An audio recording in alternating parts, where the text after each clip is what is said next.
شيخ الأزهر والرئيس الإسرائيلي شيمون بيريز، مصافحة السيئة التي أحزنت ملايين المسلمين في كل مكان. الصورة أرجو نتأملها، امبارح اتكلمنا النهارده هنكمل في الموضوع.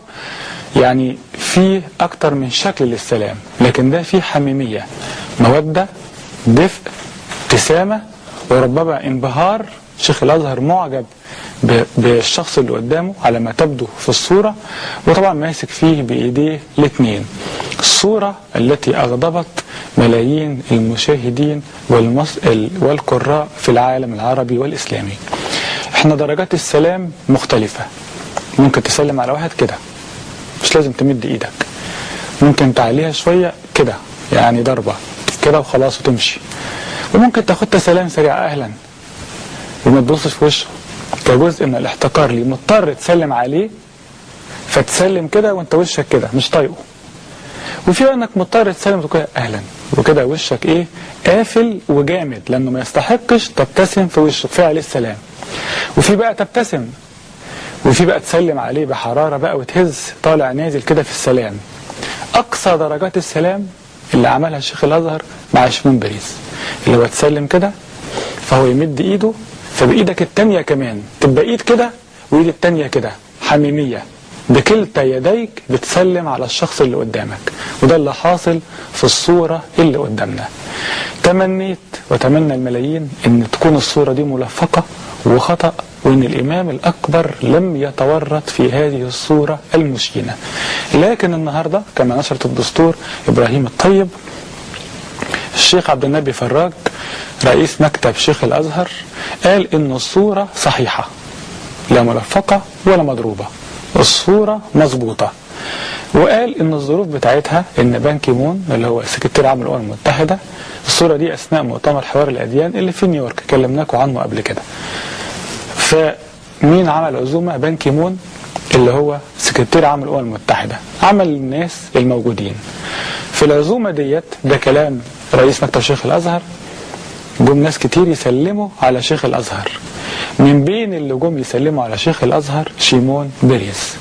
فالشيخ الازهر اتفاجئ ان قدامه شيمون بيريز، وان هو، شوفوا الكلام بقى الغريب، كلام الشيخ عبد النبي فراج رئيس مكتب شيخ الازهر، وان شيخ الازهر ما كانش عنده سابق معرفة ببيريز، يعني لازم يكونوا اصحاب قبل كده.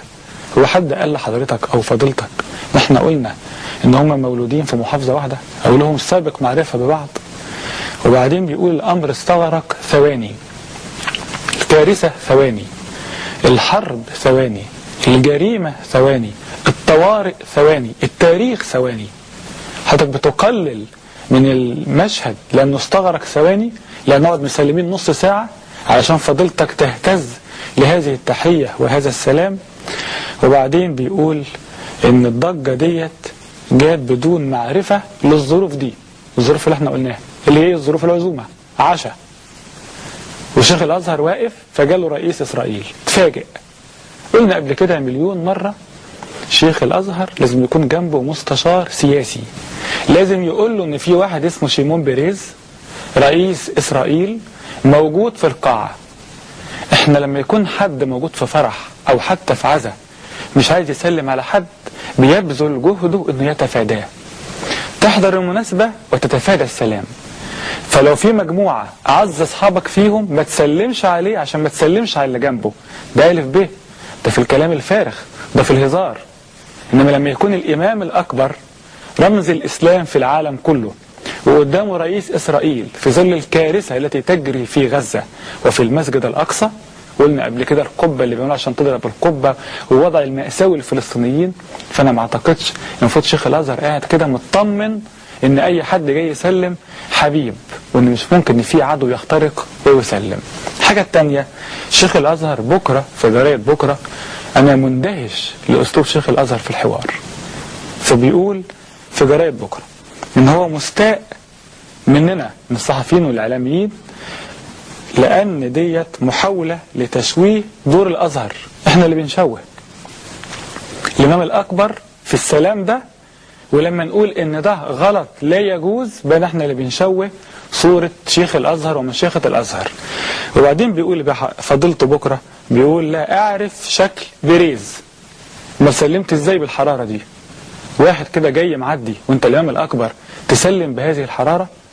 معقولة ما تعرفش شكل شيمون بيريز؟ تبقى كارثة لو ما تعرفش شكل شيمون بيريز، لأن إسرائيل دي بتهدم في المسجد الأقصى، تنتهك حق الفلسطينيين، خضنا قدامها 5 حروب، وانت الإمام الأكبر مش عارف شكل شيمون بيريز؟ ازاي المستوى الثقافي ده؟ ولو تعرف شكل شيمون بيريز وعملت ده يبقى خطأ، ولو تعرف شكله وعملت ده وقلت دلوقتي ما عرفش شكله يبقى كذب. بيقول بكرة شيخ الأزهر ان انا ما اعرفش شكل شيمون بيريز، ومفتعلوا الضجة مالهم بقى؟ مزودينها؟ ممكن. غيرانين زيادة على شيخ الأزهر؟ وارد. هيموتوا على سمعة هذا الدين؟ أكيد. قرفانين من شيمون بيريز واللي قالوا شيمون بيريز قطعا، لكن شيخ الأزهر ما قالش كده. قال اللي عاملين الضجة ديت مجانين. أصبحنا دلوقتي في السرايا الصفراء بقول فضيلة شيخ الأزهر عشان بنقول له يا فضيلة الإمام لا يجوز.